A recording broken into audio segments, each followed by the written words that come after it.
Welcome back to another video, guys. It's been a while. Not you, it was me. So, it's been about a month since I posted a video, and a lot of it came down to burning myself out with trying to get ready for Hyperfest, which, if you are staying up on the videos, is kind of where I left off. However, we're now here. We are now, boat is done. Boat has been on the road, and I've been through 3 events now. So I'm gonna try and keep this as short as I can, but I wanna make a recap video of where I'm at in terms of how I got here, and what happened over the last month, and the thrash to get this thing done. So I do have some video from along the way that I'll probably add in a couple clips here and there, but all right, so where I think I left off in videos was I didn't quite have the turbo system together and running yet. But as you can see here, intercooler is in. Super simple path up to the PMAS HPX MAF, and then, tube into the M50 manifold. We had the whole fuel system here with the Fuel Lab pressure regulator, fuel filter, and 340 pump. And then on the, I'll say the hot side, but on turbo side, so we have V-port blow-off valve. Again, this is all 3-inch tubing. And then the Force Performance GT3582. It is a little larger than I would like. It's a little laggier than I'd prefer. However, it's working out great. It's running great. Yeah. So then, but that was coming off of, I think I went over this, where it was a up pipe off a spa manifold to said turbo. I have water and coolant, or water and oil lines both running to the turbo, and then a super short hood dump, which was not the original plan, but it is the plan I'm going with for the moment. I don't hate it, but trying to snake a downpipe through there was not possible in the short amount of time that I had. So that was one of the problems, where time was running out. I was busting butt on this, trying to get it done. I took off work for the week before Hyperfest. So I got all of this stuff together, I think like Monday or Tuesday, I think I finished up the intercooler piping. Had a buddy weld it up. It was good to go. And then trying to do some testing, this is where a whole bunch of issues arose in terms of, I'm trying to remember the exact sequence of events, but there was the Wednesday, we were leaving Thursday for Hyperfest. Wednesday, wanted to try and take it out, didn't want to idle great. And then while trying to take it out, as you hit the brakes, the hydro would basically lock up the rear wheels. It was letting fluid go through it because it is an inline hydro. It was not letting the fluid come back through. So basically, rear wheels were getting stuck closed. From that, basically I had to take apart the hydro and the master cylinder through there, grind down on basically the plunger because it wasn't letting it release far enough. Once I ground down the plunger, got all that to sit right, have not had a problem with the hydro since. So that whole system is doing well. And then once we got that, it was still running like crap, was getting throttle body codes. So, like I said, this was Wednesday, probably after noon, that throttle body, throwing codes, couldn't figure it out, pulled it off, ran and grabbed one from another person's car, threw it on, and still had the exact same. Went through wiring diagrams, went through everything, trying to figure out why, it wasn't working. Everything wiring seemed fine. I was feeling pretty dejected by towards the end of Wednesday, figuring we were leaving the next day for Hyperfest, and it didn't run right, so was there a point in taking it? Also, at that point, there was no wood decking on it. So we, I and a buddy or two, I was sitting there kind of dejected, looking over some things, and I found a forum that said, ran into a similar problem, pulled my DME, had a fried capacitor on it. Exactly the same scenario. So Pulled the DME. As soon as you opened it, you could smell electrical, you know, not good. So I ended up having a spare, and that was about 11 o'clock at night. Figured out that I could clone the ECU, cloned it, got it to run with this car. That took me from about 11 o'clock at night to 2 p.m. or 2 a.m. So 2 a.m. in the morning. The night we were supposed to be, or the day we were supposed to be leaving, was finally the realization of, hey, Jenny works, she revs up like she wasn't revving before. Now it's all figured out. From there, so then from 2 a.m. that night till 9 in the morning, my plan was to leave at 7 a.m. Didn't make that. I made wood decks for front, sides, and in the back. Now, these were not as finished as they are now. They were bare wood. They were physically cut, screwed into place, minimal fasteners. Like, it worked. That was about it. It was covered. The big holes were covered. After having all that stuff done, like I said, it was like 9 a.m. One of the guys going with me finally showed up to the garage. I requested him there was a couple brackets down here in the corners. I just needed those with riv nuts put in them so that I could use like these holes, and I physically screwed the hood down. So I had like 6 screws holding the hood down, or bolts. And then I also needed him to weld the bracket in the back that I use to lift the boat off. So these 2 brackets right here, that one and that one, he welded those on in the hour that basically I left my garage, came home, showered, packed, got the motorhome and trailer, went back up to the garage. He did those for me. He was finished up. We loaded it on the trailer and we left for Hyperfest. So my first real test drives on this were from the motorhome to the tech line at Hyperfest, which was an 8-hour drive away. We made it. That was amazing to start with, that we actually made it. It looked half decent. And then I spent the first couple days dealing with, you know, brand new build. So having a new build, basically we found this valve cover was leaking. Basically every 2 laps I'd go out, it would start leaking, dripping down onto the hot exhaust. And I was trying really hard not to light, you know, there was no aluminum here, but the bottom of the wood on fire.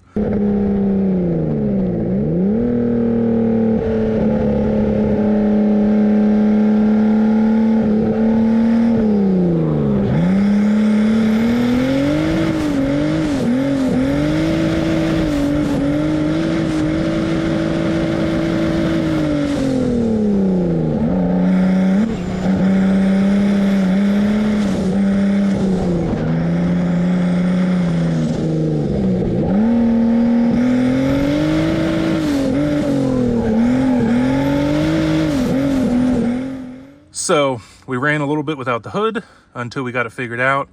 We had that valve cover off probably 7 or 8 times, re-siliconed a whole bunch of stuff, finally found where it was cracked, and then got lucky enough and basically in a rainstorm got this valve cover off of the guys at, I think it was Quantum Motorworks. They're right outside VIR. So they happened to have one, bought it off them, threw it on. Hasn't leaked since. So figured out that solution. That all got figured out. We were also dealing with the fact that anytime I initiated or anything like that, it wouldn't rev over like 3 grand, which we found out was in the tune. Tuner had like a launch control on, which all in good, you know, turns off after like 5 miles an hour. However, I'm fighting not having a speed sensor at the moment. So one of my buddies jumped down in here and we pulled both, because there is 2 clutch switches, one that sees when the pedal, you know, comes off, and one that the pedal actually presses onto. So this one is for starting. This one is so that it knows that the clutch is not all the way up. So this one we just taped so that it was always closed like it thought it was up. And then this one I just have to press to start the car. Not ideal. We're still working through that. I don't know why I don't have a vehicle speed sensor yet. Trying to track down which ABS sensor isn't reading. Working on that one. So that basically got me through Hyperfest. And then Saturday Hyperfest worked out great. It was by the second half of the day, we were cruising. I had 4 people in it. We were making laps. It wasn't great. I was definitely a little outgeared in it, but it ran like a top and it was fantastic. So we made it through Saturday at Hyperfest.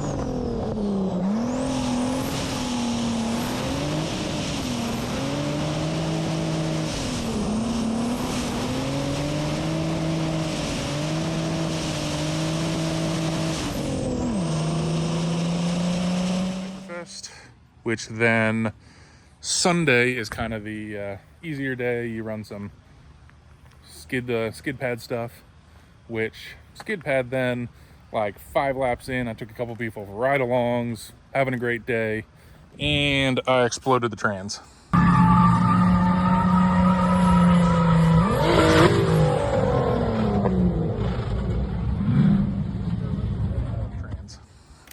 Which didn't surprise me, because it was a Getrag, and I had a ZF in the garage.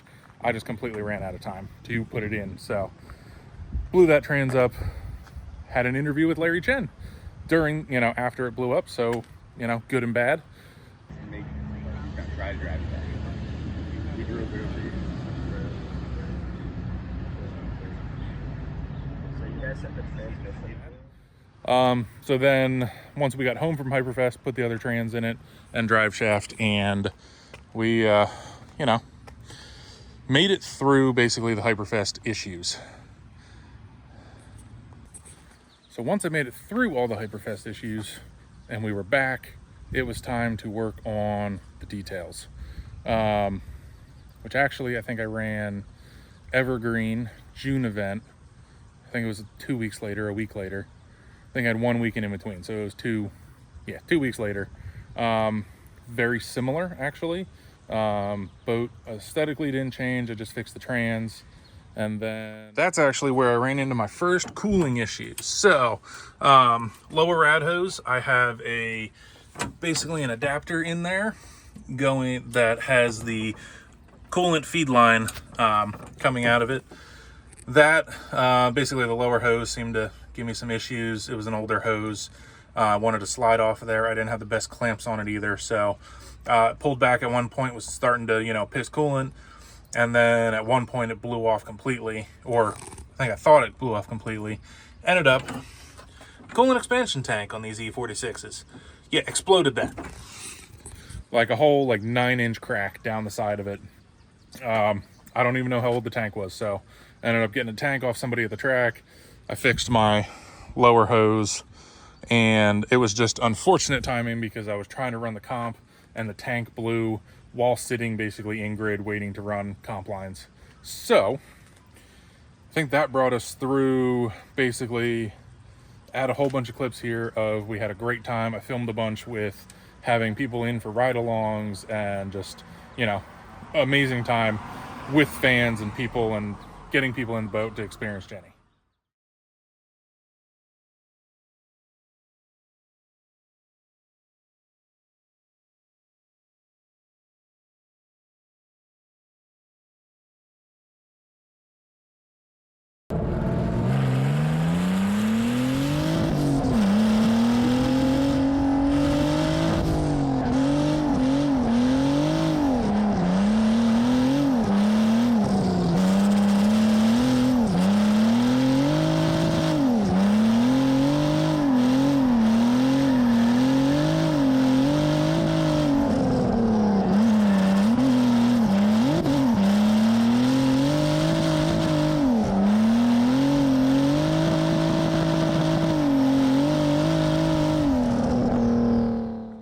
Now that Evergreen was done, I ended up focusing on, or starting to focus on, some of the details. So, details like having a gas cap. Because before, I don't know if I have any pictures of it, I would have to take off the wood decking, different setup, reach my hand down to the stock location, get the cap off, which was really tight in between, here and here, pull it out, have a hose with a funnel, and I would have to sit here, basically at a gas pump holding a funnel with that and not going fast enough. So, new solution, have an actual gas cap off a boat. It fits the, aesthetic perfectly.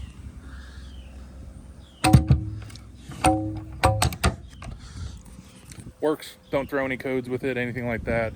Ended up just cutting a hole through the inner fender, coming up through and up to that. So it actually works out really well.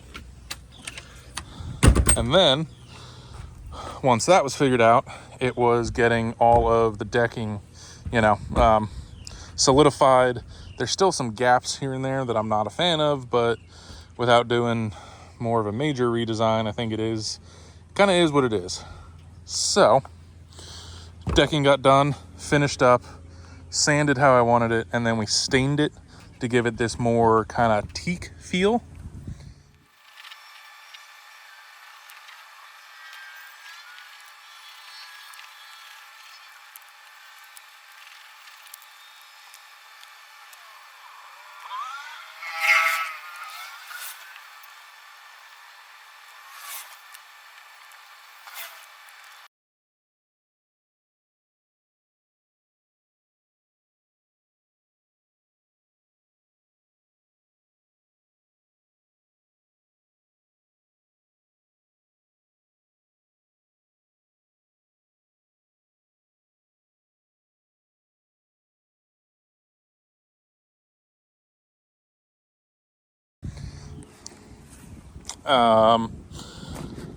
Interior really didn't change from where we left videos off.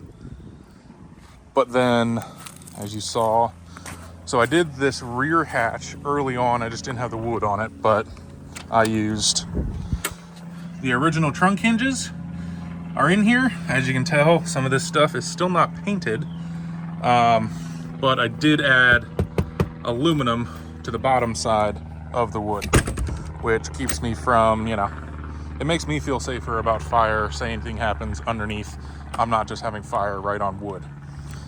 Which comes to the same thing up here. I added hood pins, these fancy boat handles, and I'm actually bolted into the factory spot of where the hood would go. Also, I had to grab myself a boat-themed hood prop. So I got myself a paddle and stained it to match the deck, because why not? After the paddle, well, like I said, hood, everything is hinged. It's actually hinged off of the car, so it stays with the car when the boat moves to change tires. Hole is cut just big enough for turbo and exhaust.